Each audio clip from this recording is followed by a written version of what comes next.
Mozambique gripped by post-election violence. Mozambique has been thrust into turmoil as violent protests continue to escalate, following the announcement by the Electoral Commission that the ruling Frelimo party has retained power. These protests, which have spanned approximately 2 months, have paralyzed major cities and disrupted human and business activities, signaling a deepening crisis in the nation. Background of the unrest: the unrest began when Mozambique's Constitutional Council, the nation's highest court, confirmed the results of the October presidential election.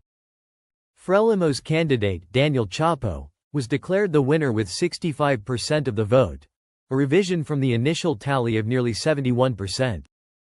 This decision solidified Frelimo's rule, extending its grip on power for a 50th consecutive year since independence in 1975. However, opposition groups have contested these results, alleging widespread vote rigging. Cities like Maputo and its largest suburb, Matola, have been heavily affected by the protests.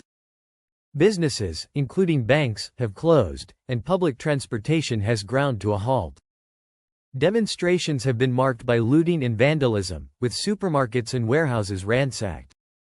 Fires and barricades have become common sights in neighborhoods like Polana Caniço and George Dimitrov, Benfica. In one tragic incident, a fire in a looted food warehouse in Benfica claimed at least 11 lives. Residents have also taken to setting up barricades, disrupting road traffic in an attempt to express their frustration. Police Chief Bernardino Rafael has labeled the protesters as criminals, citing instances of looting and destruction in the Matola industrial complex. However, opposition leader Venancio Mondlane has countered these claims, accusing the police of instigating violence and looting. Mondlane has called for continued protests, urging his supporters to remain peaceful while asserting their rights. The violence has resulted in the deaths of at least 248 people, including 33 inmates who died during a prison break in Maputo. The chaos enabled 6,000 prisoners to escape, including 29 convicted terrorists, raising significant security concerns. The international community has expressed concern over the escalating violence.